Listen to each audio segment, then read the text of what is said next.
ப்ரொடியூசரா இருக்கிறது வந்து பெரிய சேலஞ்சா இருக்கு நம்மள மாரி ஆட்களுக்கு. So it's a very big challenge. அதனால வந்து என்ன யோசிச்சிருக்கோம்னா, பேட் கேர்ள் தான் வந்து கிராஸ் ரூட் ஃபிலிம் கம்பெனியுடைய கடைசி படமா இருக்கும்.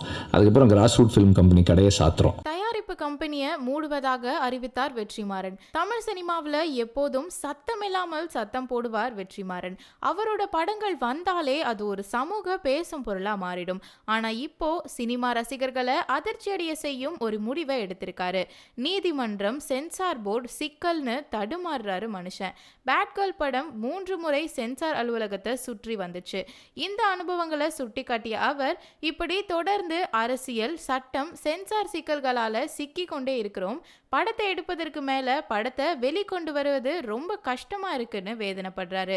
கதைகள் இருக்கு, சொல்ல ஆசையும் இருக்கு. ஆனா அந்த கதைகள் வெளிச்சம் பார்க்காம காகிதத்திலேயே சிக்கி கொண்டிருக்கு. இந்த மனநிலையில தான் வெற்றிமாறன் இப்படி ஒரு அறிவிப்பை சொல்லியிருக்காரு. தன்னோட தயாரிப்பு கம்பெனியை மூட போவதாகவும் அறிவிச்சிருக்காரு. சமூகத்தின் குரலை எப்போதும் சினிமா வழியா சொல்லி தந்த வெற்றிமாறன் இப்படி சொல்றது அவரோட ரசிகர்களுக்கு வருத்தம் அளிக்கிறதா இருக்கு.